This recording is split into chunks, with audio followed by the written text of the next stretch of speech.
पिछली बार प्रोटेस्ट हुआ था, उसको लेकर कमेटी बनाई गई थी और 5 स्टूडेंटों की कमेटी को बुलाया भी गया था और कहा गया, आश्वासन दिया गया था कि पूर्ण रूप से उनकी बात सुनी जाएगी। तो मैं ये जानना चाहता हूँ कितनी मांगें सुनी गईं?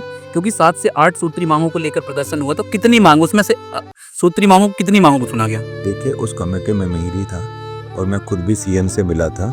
जो हमारी मांगे थी उसमें से 2 मांगे अभी हमारी पूरी हुई। एक मांग जो आप उसका सरनेम हटा और एक नेगेटिव मार्किंग की बात से, इसके अलावा कोई भी मांग हमारी नहीं मानी गई जो आयोग के लेवल पे भी पूरी हो जानी थी। जब आयोग के सेक्रेटरी, जब हमारी मीटिंग हुई थी इंदौर में यहाँ पे रेसिडेंस पे, तो ये आयोग के सेक्रेटरी द्वारा ये कहा गया था, जब 87% लोगों की 2019 से जो कॉपी नहीं दिखाई, ने कहा था कि हम 30% होल्ड, तो उनकी नहीं, तो हमने कहा जो फेल हो गए, आपने जिनको समझो फेल दीजिए, बिल्कुल 87% का तो अपने रिजल्ट आउट कर ही दिया है, तो आप 30% का होल्ड कर दो और 87% बच्चों की कॉपी दिखा दो। तो इन्होंने कहा था कि हमारा ये हमारे बोर्ड मेंबर की हम जनवरी के फर्स्ट वीक में ही बैठ के, और ये हमारे खुद का इंटरनली मामला, तो हम ये कर देंगे सो।